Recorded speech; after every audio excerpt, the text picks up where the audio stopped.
सामान्य कास्तकार बनवासाठी आता आपला मित्र उदय लाड घेऊन आला अनोखा व्हिडिओ म्हणजे शेती मित्र करतो आता खूप खूप स्वागत. शेतकरी मित्रांनो, आपण सर्वांनी आता थंबनेल पाहितलं आणि आपण सर्वांनी आता टायटल हे वाचले. जो सामान्य कास्तकार बांधव आहे त्यांच्या मनातील सध्याचा हा सर्वात महत्त्वाचा सवाल. तो सवाल सध्या तुमच्या, माझ्या व आपल्या सर्वांच्या मनात उपस्थित झालाय. तो सवाल चांद्यापासून बांध्यापर्यंत प्रत्येक सामान्य कापूस उत्पादक कास्तकार बांधव हा सध्या विचारायला लागलाय. ज्या सवालाच्या अनुसार कापसाची लागवड करत असताना अखेर खताचा कोणता डोस व कशा पद्धतीने हा डोस आपल्या सर्वांना द्यायचा आहे, की ज्याच्यामुळे यंदाच्या वर्षी आपल्याला एकरी कापसाचं उत्पादन 20 क्विंटलपर्यंत प्राप्त होऊ शकेल. जर हाच प्रश्न आपल्या सर्वांच्या मनात सुद्धा उपस्थित झाला असेल, जर आपल्या सर्वांना सुद्धा एकरी 20 क्विंटल कापूस उत्पादन मिळवायचं असेल आणि याच्यासाठी कोणत्या खताच्या डोसचा वापर करायचा व तो कशा पद्धतीने करायचा आहे, जर याच्याबद्दल अचूक माहिती हवी असेल तर याच्यासाठी आपण सर्वांनी आता हा व्हिडिओ सुरुवातीपासून शेवटपर्यंत पाहावा. जिथं आपल्या सर्वांना व्हिडिओ पाहत असताना आवडल्यासारखा वाटेल तिथं लाईक करा. जास्तीत जास्त कापूस उत्पादक कास्तकार बांधवांपर्यंत अत्यंत महत्त्वाचा व्हिडिओ पोहोचवण्यासाठी व्हिडिओ शेअर करा. ज्यांनी आतापर्यंत चॅनलला सबस्क्राईब नाही केले त्यांनी सबस्क्राईब करून नोटिफिकेशन बेललाही ऑल करायचे. होणार प्रतिक्रिया आपल्या सर्वांना मिळत राहतो आता या ठिकाणी सतत. जो कापूस उत्पादक कास्तकार बांधव आहे त्यांच्या मनातील सध्याचा हा सर्वात महत्त्वाचा सवाल. जो सवाल आपल्यासारख्या सामान्य कापूस उत्पादक कास्तकार बांधवांच्या मनात सुद्धा उपस्थित झाला आहे, की यंदाच्या वर्षी आमचा विचार आहे की एकरी 20 क्विंटल कापूस उत्पादन हे व्हावं.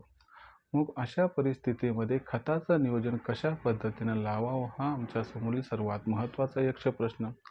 मग अशा परिस्थितीमध्ये सामान्य कापूस उत्पादक कास्तकार बांधवांनी जो प्रश्न उपस्थित केला आहे, त्या प्रश्नाच्या अनुसार कापसाची लागवड जेव्हा आपण करतो त्यावेळेस जो खताचा पहिला डोस आपण देत असतो, तो डोस कोणता द्यावा, तो डोस कशा पद्धतीनं द्यावा आणि डोस देत असताना कोणती काळजी आपण सर्वांनी घ्यायला पाहिजे, की ज्याच्यामुळे कापसाच्या पिकाला आवश्यक असणारे सर्व कंटेंट उपलब्ध होतील आणि भविष्यात त्याच्यामुळं आपल्याला रेकॉर्डतोड कापसाचं उत्पादन हे मिळू शकेल.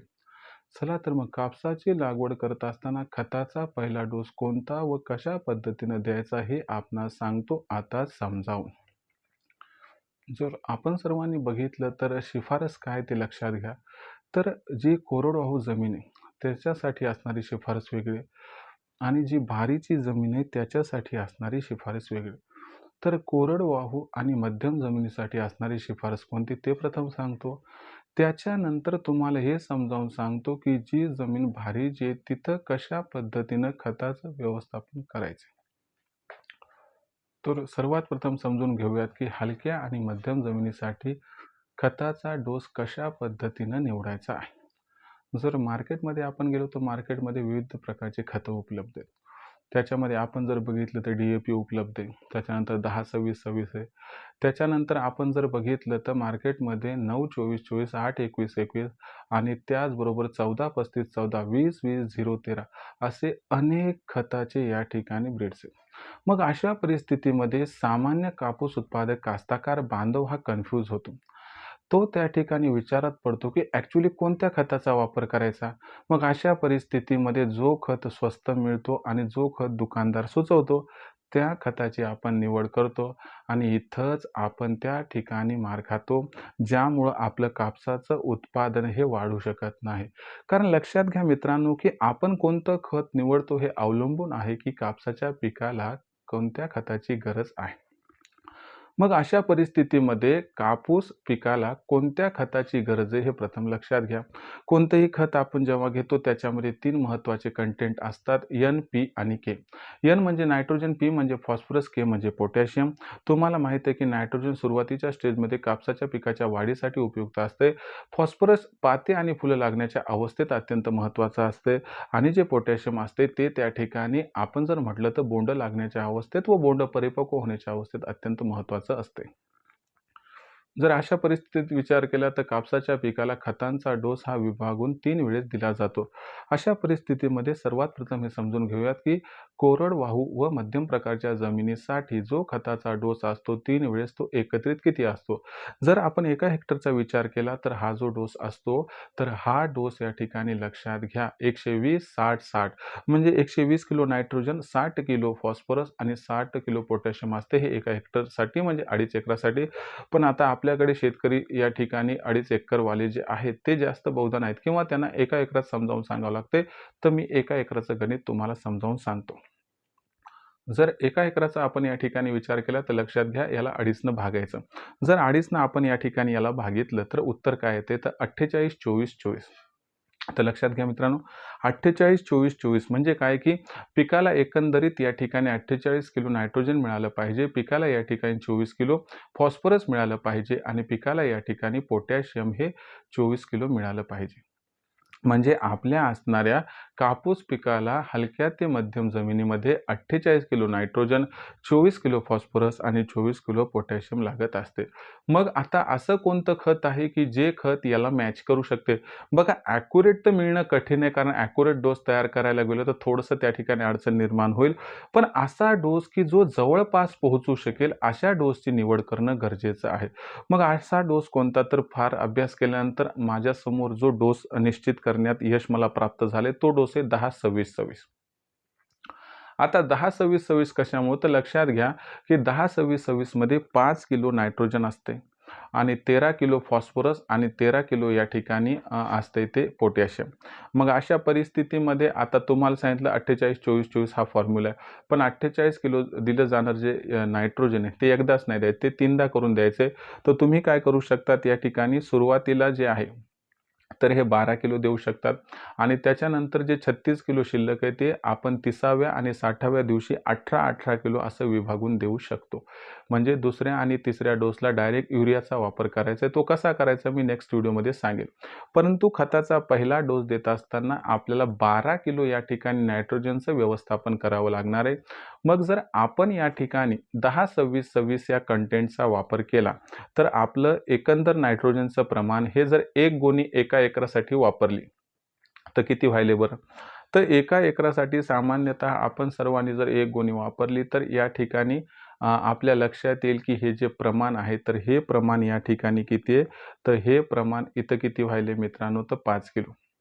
मग आपल्याला काय करायचं दीड बॅग या ठिकाणी 1 एकरात वापरायची आहे. तर दीड बॅग जर 10-26-26 ची वापरली तर तुम्हाला सांगतो 5 आणि 2.5 7.5 म्हणजे 8 किलोपर्यंत पोहोचवलोत आणि जे 4 किलोची कमतरता आपली राहिली आहे ती आपण 15 दिवसानं नॅनो युरियाची जर फवारणी केली तर उरली-सुरली गरज या माध्यमातून कंप्लीट होऊन जाते किंवा नेक्स्ट डोसमध्ये आपण याला कंप्लीट करू शकतो.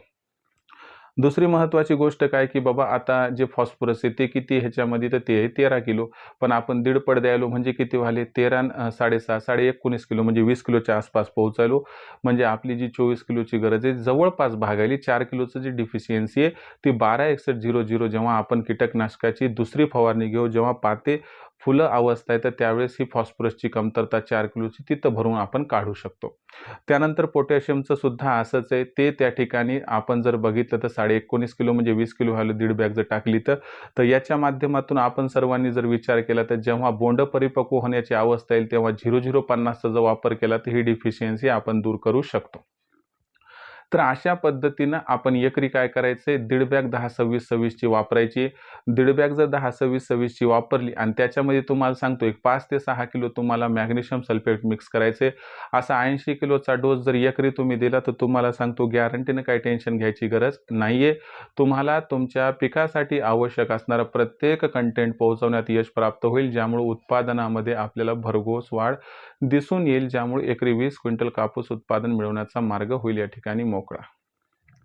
त्यानंतर भारी जमिनीसाठी काय करायचं तर भारी जमिनीसाठी दिलेलं प्रमाण किती येतं ते आहे 150 75 75 म्हणजे या ठिकाणी आपण जर बघितलं तर 60 30 30 अशा पद्धतीनं आहे. म्हणजे हे जे असणारं प्रमाण आहे तर हे या ठिकाणी 1.25 पट आहे. मग अशा परिस्थितीमध्ये 10-26-26 च्या 2 बॅगा घ्यायच्या, त्याच्यामध्ये जवळपास एक 7 ते 8 किलो मॅग्नेशियम सल्फेट मिसळायचं आणि भारी जमिनीमध्ये एकरी हे त्या ठिकाणी आपण जेव्हा कापसाची म्हणजे सरकीची लागवड करू त्यावेळेस त्या ठिकाणी आपल्याला हे टॅकीने पेरून घ्यायचं. जर आपण असं केलं तर तुम्हाला सांगतो त्या पिकाची असणारी जी गरज आहे ती त्या ठिकाणी कंप्लीट आउट होईल. उरलं सुरलं नॅनो युरिया, त्यानंतर 19-19 12-61-0-0050 या फवारणीमधून कंप्लीट होऊन जाईल. जर अशा पद्धतीने विचार केला तर तुम्हाला सांगतो हलक्या ते मध्यम जमिनीसाठी 1.5 बॅग 10-26-26 ची त्याच्यामध्ये 5 ते 7 किलो मॅग्नेशियम सल्फेट मिसळायचे आणि या ठिकाणी एकंदर तयार होणारा 80 ते 82 किलोचा हा जो डोस आहे तो तुम्हाला लागवड करत असताना सुरुवातीलाच म्हणजे पहिल्याच दिवशी देऊन घ्यायचा आहे. त्यानंतर जर भारी जमिनीचा विचार केला तर 2 बॅग 10-26-26 च्या आणि त्याच्यामध्ये आपण जर बघितलं तर 8 ते 10 किलो मॅग्नेशियम सल्फेट बस आपण पहिल्या दिवशी हा डोस देऊन घ्यायचा आहे.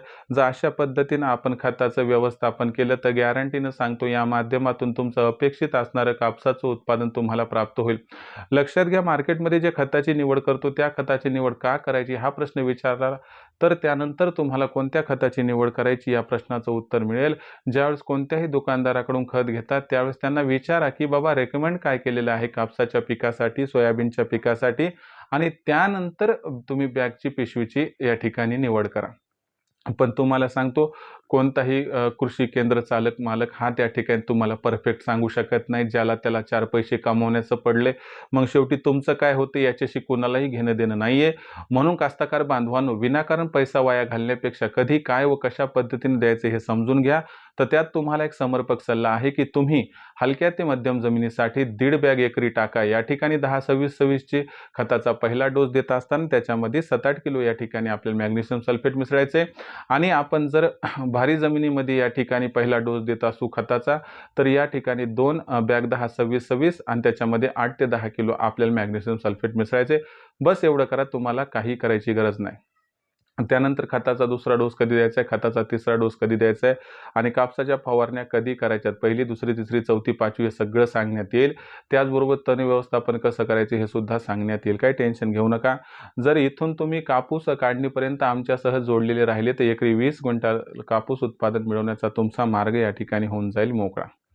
भविष्यात कोणतीही अडचण तुमच्या समोर जर आली तर थेट तुम्ही कमेंट बॉक्समध्ये लिहून कळवा. तुमच्या प्रत्येक प्रश्नाचं समर्पक उत्तर देण्याचा मी प्रामाणिक प्रयत्न करत राहीन.